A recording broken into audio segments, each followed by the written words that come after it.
Good evening friends, बहुत बहुत स्वागत है आपका Ramos maths classes online channel पर। स्टूडेंट, आज की इस वीडियो में हम डिस्कस करेंगे आज जो शाम की शिफ्ट में आपका EMRS PGT मैथ्स का जो पेपर हुआ है उसके ऊपर हम रिव्यू लेंगे कि भाई पेपर क्या लेवल था, कितने एक एवरेज स्टूडेंट ने क्वेश्चन अटेम्प्ट किए और इसकी क्या मेरे हिसाब से एक पेपर के लेवल को देखते हुए एक टेंटेटिव कट ऑफ क्या रह सकती है स्टूडेंट। ठीक है, उन सब बातों पर हम डिस्कस करेंगे। वीडियो को लास्ट तक देखिएगा और सब्सक्राइब जरूर कर लीजिएगा। देखिए स्टूडेंट, डिस्कस करते हैं EMRS PGT मैथ्स जो कि आपकी शाम की शिफ्ट में हुआ था 2:30 से और 5:30 बजे तक। इस पेपर की खासियत ये कि पेपर थोड़ा लेंदी था, स्पेशली स्टूडेंट आपको जो रीजनिंग वाला पेपर था उसमें मेरे ख्याल से स्टूडेंट के साथ ऐसा जस्टिस नहीं हुआ है, क्योंकि जब क्वेश्चन ही आपका 5, 7, 10 लाइनों का होगा तो वो कब तक उसको पढ़ेगा। उसके बाद में जो ऑप्शन थे स्टूडेंट, एक तो क्वेश्चन जो थे रीजनिंग के वो लेंदी थे, उसके बाद में जो ऑप्शन थे वो भी लेंदी थे स्टूडेंट। तो मैक्सिमम स्टूडेंट जिन्होंने की रीजनिंग अटेम्प्ट करने की कोशिश की है उनके क्वेश्चंस छूट गए हैं, स्पेशली मैथ्स के। जैसे स्टूडेंट कल भी मैंने आपको ये बात बोली थी कि मैथ्स के क्वेश्चंस आपको लास्ट में अटेम्प्ट करने हैं।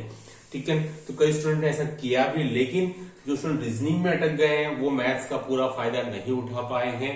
तो स्टूडेंट ये रीजनिंग जो थी वो उम्मीद से ज्यादा लेंदी थी। ठीक है, तो इसमें बहुत ज्यादा समय कंज्यूम हुआ। दूसरी बात स्टूडेंट, आईसीटी जो थी वो बिल्कुल प्रोफेशनल लेवल की थी। जैसे कि उम्मीद थी कि भाई आईसीटी के क्वेश्चन बिल्कुल प्रोफेशनल लेवल के आएंगे, कौन सी की क्या थी क्या नहीं स्टूडेंट, तो ये भी एक प्रोफेशनल लेवल की थी। रीजनिंग थोड़ा लेंदी था, जो उम्मीद से ज्यादा लेंदी था, उससे भी बेहतर क्वेश्चंस आ सकते थे मेरे ख्याल से रीजनिंग के। अब स्टूडेंट बात करते हैं आपके कंटेंट की, यानी कि मैथ्स की। तो सबसे पहली बात जो मैं बोलना चाहूंगा स्टूडेंट मैथ्स में कंटेंट में, कि जो स्टूडेंट केवल एनसीईआरटी करके गए थे उनको वो मेरे ख्याल से इस पेपर से ज्यादा खुश नहीं होंगे मैथ्स के पेपर में। ठीक है, जो आपके मैथ्स कंटेंट के जो क्वेश्चंस आए थे, क्योंकि मैंने आपको कल भी मेरे वीडियो में बताया था कि आपको एक जेईई मेंस के बुक को आधार बना करके तैयारी करनी है।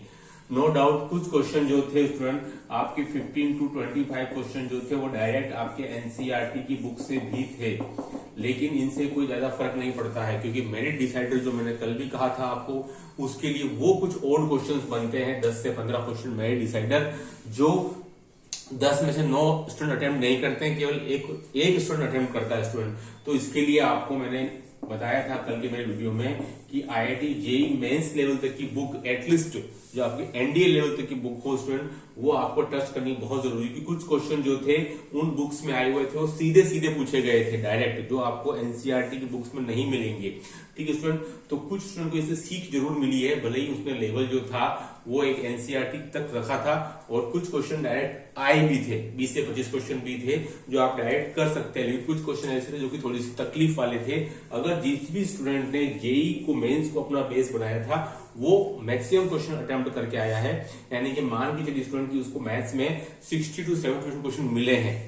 क्वेश्चन पेपर जो था मैथ्स का काफी बैलेंस था, अगर मैं केवल कंटेंट की बात करूं, और ओवरऑल बात करूं उन 130 क्वेश्चन के स्टूडेंट, तो वो लेंदी थे, है ना, लेंदी जरूर थे स्टूडेंट। तो इसलिए थोड़ा सा दिक्कत आई स्टूडेंट को। काफी स्टूडेंट के क्वेश्चन, जहां तक मेरा स्टूडेंट से बातचीत हुई है, मैसेज आए, वो क्वेश्चन उनके छूटे हैं, है ना। क्वेश्चन जो है वो बहुत से स्टूडेंट के छूट गए हैं जो अटेम्प्ट भी कर सकते थे। ऐसा लगा कि 3 घंटे जो सोच रहे थे एग्जामिनेशन हॉल से पहले, मैं भी सोचा था कि शायद दिक्कत नहीं आएगी और अटेम्प्ट हो जाएंगे, लेकिन स्टूडेंट अटेम्प्ट नहीं हो पाए। उसका मेन रीजन था पेपर का लेंथी होना।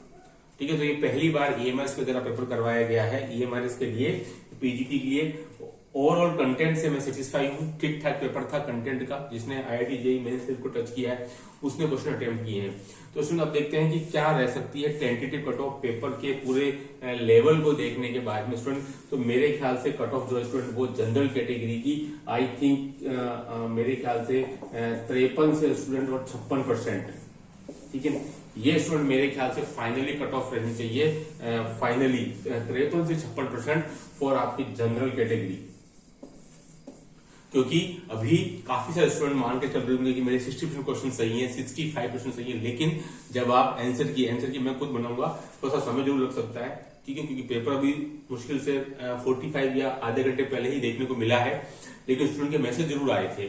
ठीक है, तो स्टूडेंट 53 से 56% मेरे ख्याल से मेरिट जा सकती है। और जिसकी इससे ज्यादा बन रहे हैं, आई थिंक शायद जिसके 58 to 62 मार्क्स बन रहे हैं, और 130 में से स्टूडेंट जो भी स्टूडेंट जो है वो आपका लगभग अगर वो 75 क्वेश्चन के आसपास लेके आ रहा है स्टूडेंट, तो मेरे ख्याल से वो सेफ होना चाहिए। इस पेपर के लेवल को देखते हुए कि पेपर जो था वो ठीक ठाक और एक लेवल के हिसाब से डिजाइन किया हुआ था। तो स्टूडेंट देखिए, आप आई होप वो जल्दी मैं आपको आंसर की भी बता दूंगा, ठीक है, शायद कल तक मिल जाएगी आपको, है ना। बट मेरे ख्याल से जो स्टूडेंट इस कैटेगरी में आ रहे हैं 56, 58, 60% तक, वो मेरे ख्याल से सेफ होने चाहिए। देखिए बहुत जल्दी मेरे को इसका जो रिजल्ट है वो मेरे ख्याल से आ जाना चाहिए, आपको ज्यादा वेट नहीं करना पड़ेगा। अब एक बात ध्यान रखिए, जो जिन स्टूडेंट ने टीजीटी के लिए अप्लाई किया है, जो आपके 23 को स्टूडेंट, अब आपको तो सबक मिलेगा कि भाई क्वेश्चन जो है रीजनिंग के काफी लेंथी थे, तो वहां भी आपको ध्यान रखना है। आईसीटी के क्वेश्चन जो थे बहुत प्रोफेशनल टाइप के थे, वो आपको ध्यान रखना है। और मैथ्स के क्वेश्चन आपको थोड़ा ढंग के चूज करने पड़ेंगे, जैसे हो सकता है को आरडी शर्मा टाइप, ठीक है। तो आप मैथ्स में टीजीटी के लिए आरडी शर्मा टाइप बुक से जरूर कंसल्ट करके जाइए। आप पूर्ण रूप से केवल एनसीईआरटी बुक पर डिपेंड नहीं रहे, क्योंकि जो यहाँ रहे हैं आज के पेपर में उनको क्वेश्चन कई सारे नहीं मिल पाए हैं, ठीक है। तो उसमें एक लेवल जरूर आता है, भले सिलेबस वो किसी भी टाइप का दे दे। तो आई होप कि वीडियो आपके लिए फ्रूटफुल रहा होगा। Do like share subscribe my channel. Okay, thanks, धन्यवाद।